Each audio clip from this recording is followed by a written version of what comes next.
존경하는 국민 여러분, 전원위원회 김영주 위원장님, 그리고 선배 동료원 여러분, 부산 사학갑의 최인호 국회의원입니다.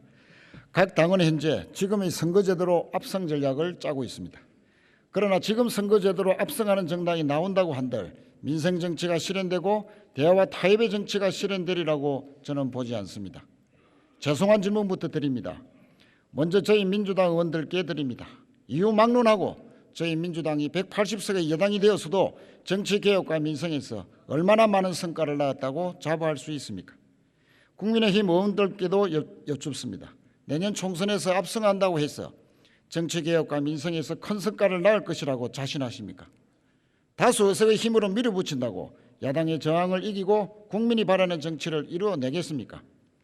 아무리 국회 의석을 많이 가지더라도 대화와 타협의 정치가 없으면 국정의 성과를 거두기 힘들다는 것을 21대 국회 바로 저희들이 증명하고 있지 않습니까?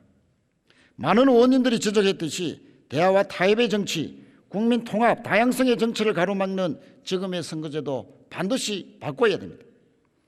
그러나 이상적인 선거제도도 여야 합의를 이룰 수 없거나 국회의원과 국민들이 수용할 수 없으면 결정되지 못합니다.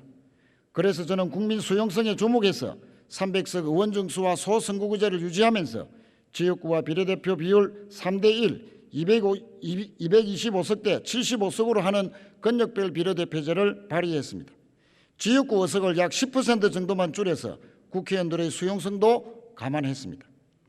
이 제도는 지금보다 사표를 많이 줄여서 비례성을 높이고 지역주의가 상당히 해소되며 소수당도 의미 있는 의석을 획득해서 국회의 다양성도 확보가 가능한 안입니다. 의원님 여러분들의 깊은 숙고를 요청드립니다.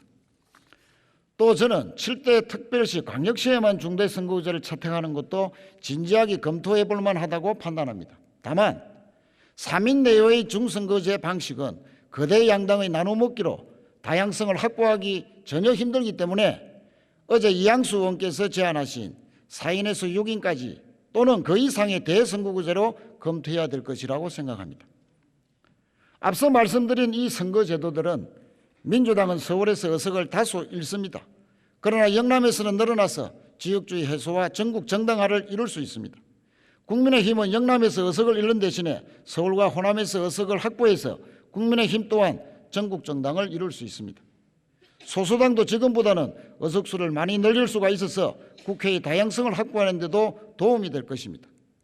이런 면에서 손해를 볼 민주당 서울 국회의원님들과 영남의 국민의힘 국회의원들께 노무현 대통령의 말씀을 전합니다. 나는 성공한 대통령이 되고 싶습니다. 그런데 야당이 도와주지 않으면 단 한 발짝도 앞으로 나아갈 수가 없습니다. 그러니 우리의 권력을 내어주더라도 그들과 함께 선거구제 개혁으로 갑시다. 그래야 진정 국민을 위한 나라가 만들어집니다. 선배 동료원 여러분, 여야가 어떻게 선거제도를 합의할 것인가에 대해 저의 의견을 말씀드리겠습니다. 정당이 총선 승리를 계산하는 것은 당연합니다. 그러나 눈앞에 총선 승리만 생각하면 정치개혁, 선거제 개혁은 언제 이룰 수 있겠습니까? 이번만큼은 정당의 승리보다는 정치권 모두의 승리를 만들기를 간절히 바랍니다. 국민들께서 야, 정치인들이 이런 합의와 결단을 할 때도 있구나 라고 평가하는 신선한 감동을 함께 만들어 보기를 제안드립니다. 이를 위해서 제일 바람직한 것은 전원위원회가 끝난 이후 각 당 지도부의 위임을 받은 소위원회에서 책임 있는 단일안을 시간이 걸리더라도 합의하는 것입니다. 다만 만약 합의가 되지 않는다면 소위원회에서는 2가지 안 정도로 압축 정리하고 한 번 더 전원위원회를 여는 것도 저는 적극 검토해야 된다고 생각합니다. 20년 만에 열린 전원위원회의 성과를 우리는 반드시 만들어내야 된다고 생각합니다. 그래도 합의가 되지 않는다면 저는 선거제 합의를 위한 최고위급 정치협상회의를 통해서 최종안을 결정할 것을 제안드립니다.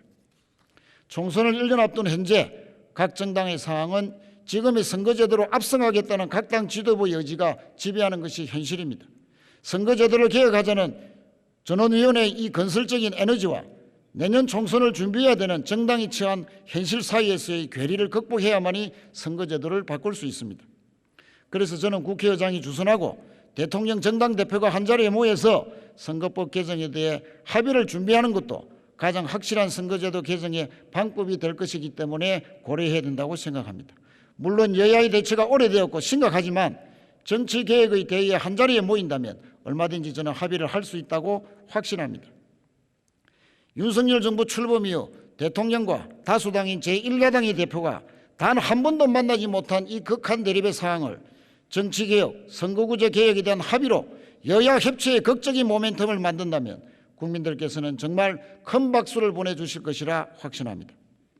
윤석열 대통령과 이재명 대표의 리더십에는 공통점이 있습니다. 화끈하다는 것, 시원하다는 것, 바꾸겠다는 것입니다.